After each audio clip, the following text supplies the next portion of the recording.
En vérité, ça sera un temps d'enseignement, mais aussi de prière.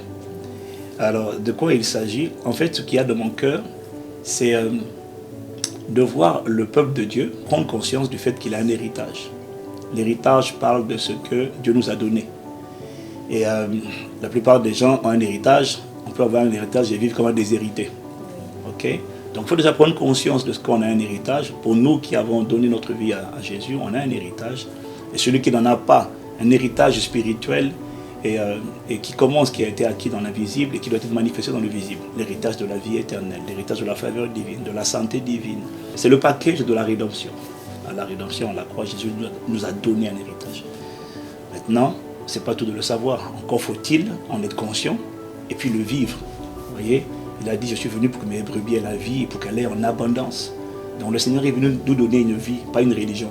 Jésus n'est pas venu donner aux gens une religion. Les religions, c'est l'emballage que les hommes ont inventé et puis ils ont donné aux êtres humains. Voilà. Dieu n'est pas religieux. Jésus n'a pas apporté une religion.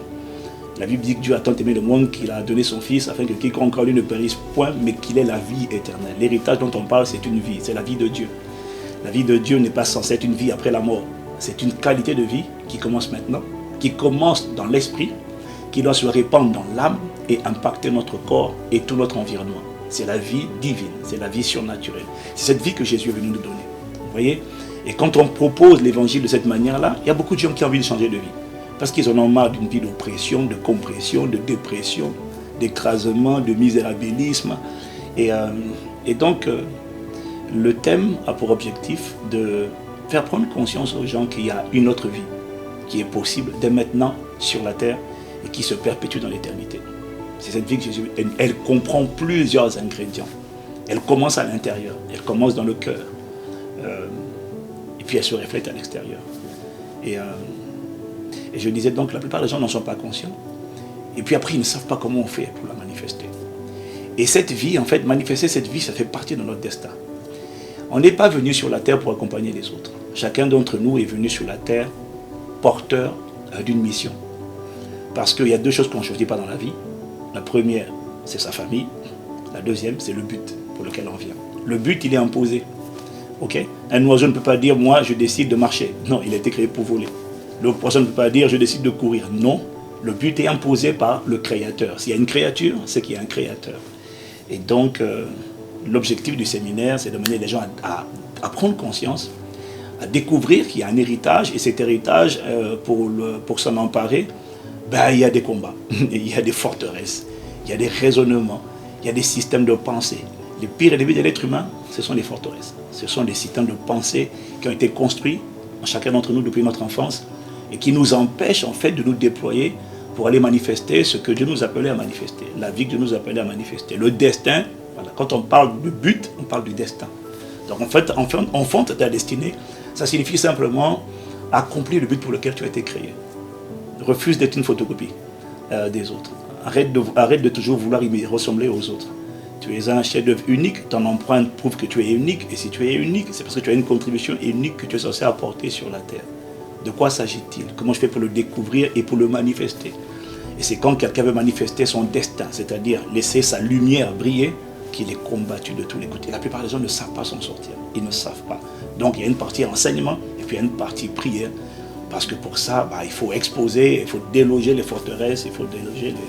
Enfin, c'est tout un enseignement. Je veux dire, en 4 jours, on n'aura pas fini, mais au moins, on aura, selon la direction où l'Esprit nous conduira, je pense qu'on aura fait quelque chose. Mais sinon, mon fardeau, pour faire simple, c'est, quelle que soit votre race, votre face, votre grâce et la place où vous avez grandi, vous êtes né pour un but. Vous n'êtes pas né pour accompagner les autres. Et chacun de nous est né pour servir sa génération. Il y a une lumière qui doit briller dans ce monde. Il y a un seul qui doit impacter sa génération. Et mon rêve et mon désir, c'est de voir les gens découvrir et accomplir ce pourquoi ils ont été créés. Ça, c'est vraiment le fardeau que j'ai. Vous voyez? Et on ne peut pas le faire sans Dieu. C'est impossible. On ne peut pas le faire sans Dieu. Le poisson a besoin de l'eau. La plante a besoin d'être connectée en permanence à la terre. Et l'être humain a besoin, pas de prier, d'être connecté à Dieu. C'est plus que la prière. Ouais, parce que beaucoup de gens prient mais ils ne connaissent pas Dieu. Beaucoup de gens prient mais ils n'ont pas de connexion avec Dieu. Vous comprenez? Quand je parle de connexion avec Dieu, je parle de plus que la prière. La connexion avec Dieu vous emmènera à connaître Dieu, à marcher avec lui, à entendre sa voix, à lui obéir. Et c'est plus que prier. Il y a beaucoup de gens pour qui prier, c'est plus facile qu'obéir à Dieu. Vous voyez? Voilà, c'est de ça que je parle. Et on a besoin de lui pour accomplir le but pour lequel on est venu. Parce que c'est lui qui a mis le but à l'intérieur.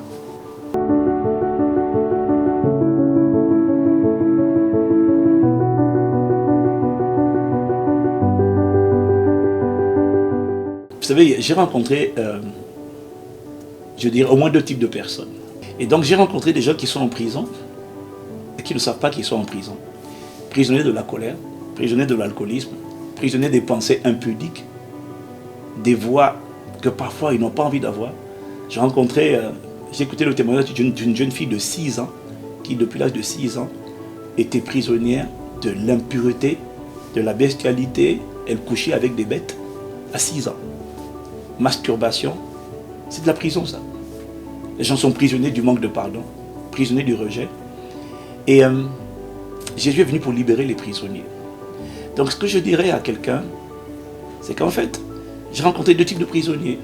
Il y a des gens qui sont prisonniers et qui ont envie de sortir de là où ils sont. Il y a des gens qui font le mal, qui frappent leurs enfants, qui trompent leurs femmes, des femmes qui trompent leur mari. Il y a des gens qui fument, qui se droguent, qui sont violents. Mais j'ai rencontré 2 types de prisonniers. J'ai rencontré des gens qui sont désolés d'être comme ils sont. Pour eux, venez au séminaire. Et puis j'ai rencontré des gens qui sont contents de faire le mal, de pratiquer la sorcellerie, d'envoûter les autres, de frapper les gens. Et puis ils ne sont pas désolés de ça. Mais ils sont toujours prisonniers du mal, prisonniers de vice, mais ils prennent plaisir à faire le mal. Eux, effectivement, je pense que même s'ils viennent, ils vont vomir la parole. C'est pour ça que Jésus a dit, heureux les pauvres, car le royaume des cieux est à eux. Le royaume des cieux, ce n'est pas pour les religieux, c'est pour les gens qui se sont pauvres à l'intérieur d'eux. C'est ce qu'on appelle les pauvres en esprit. Les pauvres en esprit, ce sont les personnes qui, à l'intérieur d'eux, reconnaissent leur misère. J'ai rencontré des gens qui sont milliardaires, mais qui sont pauvres, qui en ont marre de divorcer, qui en ont marre de frapper leurs enfants, qui en ont marre de tromper leurs femmes. Je vous assure, je vois ça tout le temps dans mon métier pastoral. Je vois ça tout le temps. Des gens qui en apparence sont bien, mais qui à l'intérieur saignent. Ils ont des hémorragies internes. Et les gens ne savent pas. Plusieurs vedettes que vous regardez à la télévision, vous pensez qu'ils sont heureux. Vous les voyez, ils font le show, ils font le spectacle. Mais approchez-les, vous allez voir leur vie de misère. J'ai rencontré des gens qui sont des champions, mais qui, après avoir gagné un trophée, sont obligés de se réfugier dans l'alcool, des ivrognes, qui tombent dans la dépression. Ce sont des prisonniers. Et Jésus est venu pour libérer les prisonniers du péché, les prisonniers des voies intérieures, des vices, des systèmes de pensée dont ils n'ont même pas envie, mais qu'ils subissent de force. Eux, c'est ma cible. Parce que l'évangile est une puissance pour libérer ce genre de personnes. Et je peux vous assurer que la plupart des êtres humains sont prisonniers. Mais sauf qu'ils ne le savent pas. Alors, donc je reviens à mon introduction, il y a 2 prisonniers. Il y a des gens qui sont attachés, liés, qui ont envie de sortir, de devenir la meilleure version d'eux-mêmes. Et puis il y en a, ils n'en ont rien à faire. Ils sont contents d'être comme ils sont. Eux, si c'est vous, ne venez pas. Ça ne vous parlera pas. Mais si vous voulez devenir la meilleure version de vous-même, si vous ne voulez pas vivre une vie subie, mais plutôt une vie choisie, si vous désirez manifester le but pour lequel vous avez été créé, parce que je vous assure, demandez à l'oiseau, il vous dirait qu'il ne faut pas l'enfermer dans une cage. Parce que si vous le laissez voler, il vous dira laisse-moi voler. Parce que si tu me laisses voler avec mes ailes, je vais t'enseigner la sagesse de Dieu. D'ailleurs, l'oiseau vous dit, n'est-ce pas moi qui t'ai inspiré la création des avions et des hélicoptères? C'est parce que tu m'as vu voler que tu as fait l'hélicoptère. Vous voyez, l'oiseau se déploie, l'oiseau est heureux lorsqu'il fonctionne comme le Créateur a prévu qu'il fonctionne. Et il y a des gens donc, qui vont m'écouter à travers cette émission et qui au-dedans savent qu'ils ne sont pas la personne qu'ils auraient dû être, savent qu'ils ne sont pas en train de vivre la vie qu'ils auraient dû vivre et qui ont un désir profond juste de devenir le vrai eux. Alors mon message, c'est pour ce genre de personnes. Donc oui, ça ne sera pas pour tout le monde. Mais ça sera pour cela. vous ne serez pas déçus.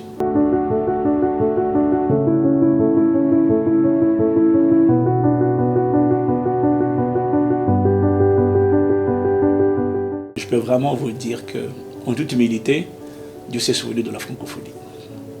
Dieu s'est véritablement souvenu de la francophonie. À quoi est-ce qu'on le voit? On le voit à travers l'émergence, la manifestation de... D'abord, avant de dire ça, il faut déjà rendre grâce à Dieu pour les pères. Il faut rendre grâce à Dieu pour les églises traditionnelles.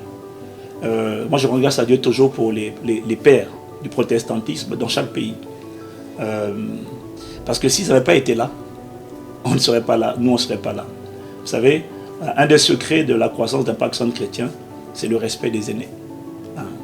Honore ton père et ta mère, afin que tu sois heureux, que tu prospères dans le pays que l'Éternel ton Dieu t'a donné. Toujours honorer les pères.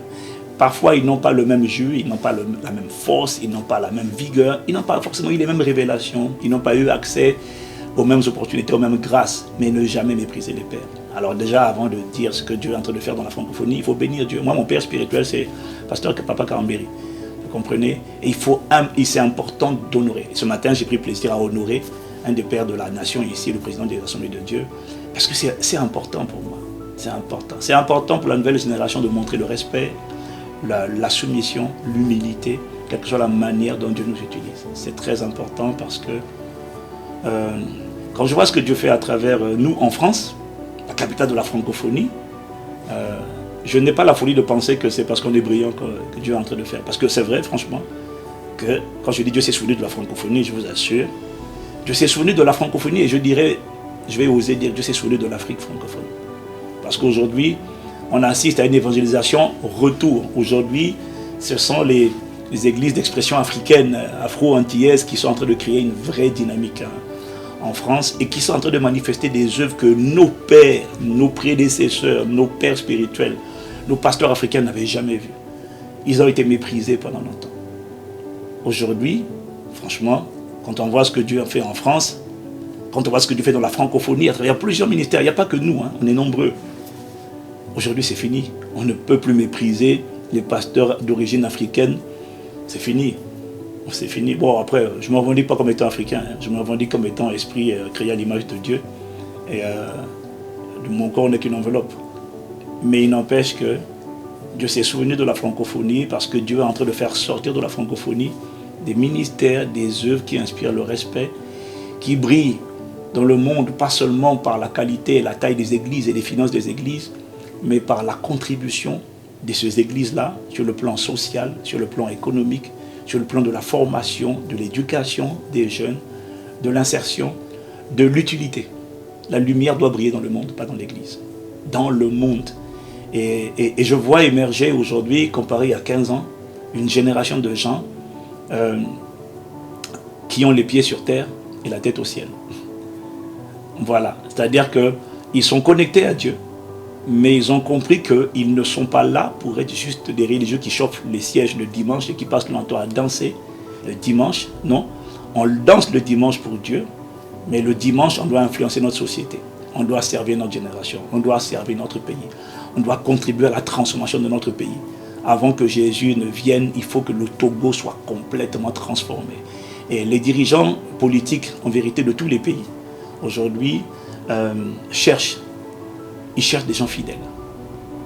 Ils ne cherchent pas des gens seulement diplômés, des gens fidèles, des gens intègres, des gens avec le caractère, des gens avec la diligence, des gens avec la culture de la diligence, de la productivité, de l'excellence, mais aussi de la loyauté, de la fidélité. Vous voyez? Et tout le monde cherche ça. Et je considère que c'est la responsabilité de l'Église de construire ce genre de personnes.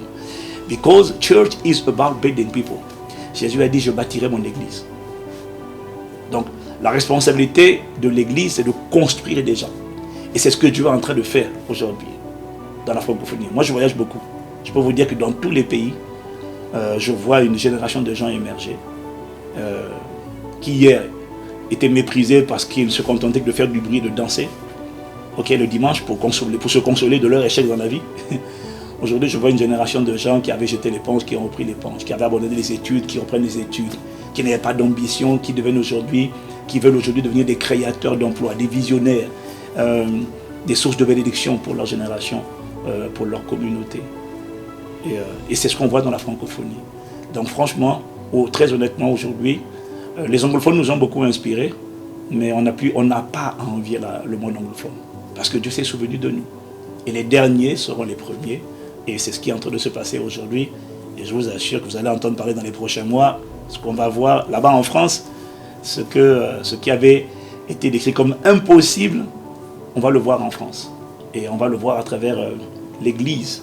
Voilà, ça c'est un projet que Dieu est en train de préparer à travers la famille Impact Centre Chrétien et le corps de Christ protestant.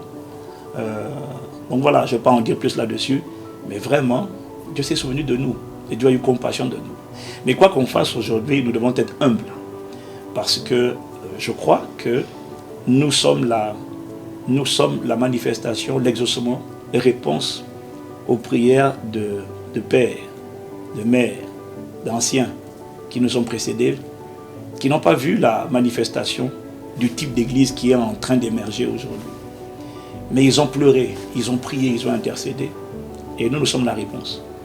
C'est un peu comme Barack Obama n'est pas venu au pouvoir parce qu'il était Barack Obama. Barack Obama était un clin d'œil divin pour dire à l'Afrique, aux gens méprisés, je vous ai entendu, je vous ai exaucé. Vous voyez, et c'est pareil pour nous. Donc il faut vraiment rendre grâce à Dieu pour ce qui se passe dans la francophonie. Et je crois que ce n'est pas fini et que ce n'est que le commencement.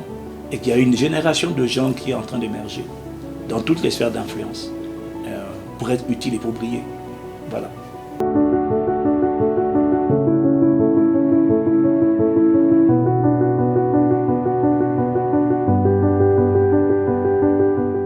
Pour répondre à ça, en fait c'est simple en fait. Il faut appliquer le secret des secrets. Il faut appliquer le secret des secrets, c'est le Matthieu 6, 33. Cherchez premièrement le royaume de Dieu. Et le royaume de Dieu est manifesté par la personne du Saint-Esprit. Ouais. Bon, ça c'est un enseignement que je donne. Hein. On donne un Impact Centre Chrétien. Nous on donne ça aux nouveaux arrivants et aux nouveaux convertis. Mais le secret des secrets, pour arriver à cette manifestation, cette dimension de l'épouse là, c'est faire de lui la priorité des priorités. C'est faire de la romance avec Dieu, de la quête de Dieu. Je vais le dire différemment. C'est de ne pas chercher la guérison. C'est de chercher le Dieu qui guérit. C'est de ne pas chercher la bénédiction. C'est de chercher le Dieu qui bénit. C'est de ne pas chercher la richesse. C'est de chercher le Dieu qui enrichit. C'est de ne pas chercher la délivrance. C'est de chercher le Dieu qui délivre. Le secret pour arriver à la dimension de l'épouse, c'est chercher Dieu d'abord. L'erreur qu'on commet aujourd'hui, les gens cherchent le mariage, les gens cherchent le travail, et en fait ils ne trouveront jamais Dieu comme ça. Et du coup ils poursuivent à chaque fois un mirage. Et quand ils ont le travail, quand ils ont le mariage, ils se rendent compte qu'ils ne sont pas plus heureux qu'avant. C'est parce qu'en fait il n'y a personne, il n'y a rien qui nous rendra heureux et épanouis avec un sentiment d'accomplissement profond à l'intérieur de nous. C'est une personne, une rencontre et une vie à son service qui fait ça. C'est pourquoi il dit chercher premièrement le royaume de Dieu. La personne, la communion du Saint-Esprit. Et ça veut dire quoi? Ça veut dire qu'en fait, j'ai découvert que quand on cherche Dieu d'abord, avant le mariage, avant le travail, avant même la guérison, c'est mon expérience personnelle. Parce que quand on cherche Dieu, on finit par le trouver. C'est ce qu'on appelle des rencontres divines. La rencontre en fond de la révélation. Toutes les personnes qui ont rencontré Dieu ont été transfigurées, ont été métamorphosées. Ce qui manque à l'église aujourd'hui, ce n'est pas la prière, c'est aller au-dessus de la prière. La rencontre avec Dieu. La rencontre crée la transfiguration. La rencontre transforme. C'est impossible de rencontrer Dieu et de sortir de là avec la peur, le rejet, l'impudicité. C'est impossible. C'est impossible. La rencontre produit une irradiation. La rencontre produit une impartition terrible. Donc l'église épouse, c'est l'église qui a rencontré l'époux. Et donc la quête, le désir du cœur, c'est la rencontre de l'époux. Maintenant, ce qui se passe, c'est que quand on le rencontre, on est d'abord ébloui par lui. On est impacté par lui. Toutes les personnes qui ont rencontré Dieu, regardez Paul. Saul de Tarse. Une rencontre a changé quelqu'un qui respirait le meurtre et la menace en mentor. Un meurtrier en mentor. Une seule rencontre. Ce n'est pas une prédication, c'est une rencontre. Et moi, cette semaine, pendant le séminaire, c'est pour ça que je ne dis pas aux gens de venir pour l'enseignement. Je dis aux gens de venir seulement. Et je suis sûr que beaucoup vont le rencontrer.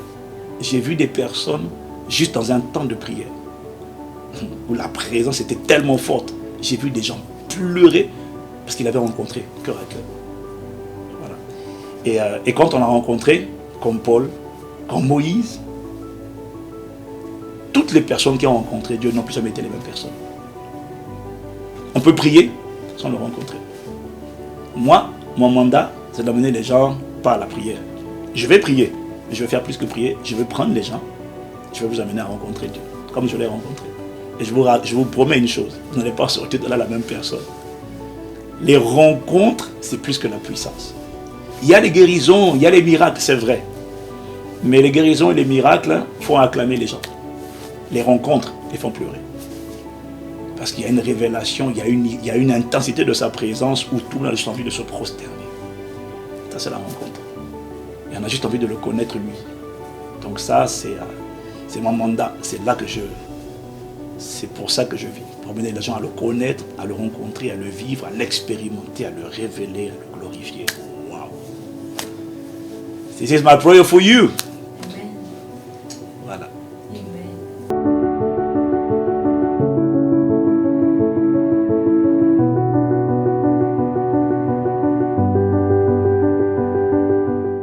Je voudrais juste avant de faire la prière dire que, vous savez, c'est impossible de rencontrer le chef de l'État sans sortir avec quelque chose. Quand on a une dose avec le chef de l'État, on ressort toujours avec quelque chose parce que quand le chef de l'État est très généreux, il vous donnera quelque chose. C'est juste qu'on n'est pas venu pour la chose. On vient pour le rencontrer. C'est impossible de sortir de la présence de Dieu avec rien du tout. C'est pour ça que les rencontres déclenchent toujours des visitations. C'est juste que les gens qui restent à la visitation pourront rater le ciel. La visitation, c'est la guérison, c'est la bénédiction. C'est pas ça qui sécurise l'éternité. Ce qui me sécurise mon éternité, c'est mon attachement à Dieu. J'ai vu des bénédictions emporter les gens, des guérisons, des mariages éloigner les gens de Dieu. Parce que justement, ils ne cherchaient pas Dieu. Ils cherchaient la chose. Et quand ils l'ont lu, c'était suffisant pour eux. Et la chose qu'ils ont reçue les a éloignés de Dieu. Donc, c'est comme les 9 lépreux sur les 10. Ils ont reçu la guérison, mais ils n'ont pas reçu le salut. Donc, mais vraiment, c'est mon cœur, ce que je viens de vous partager.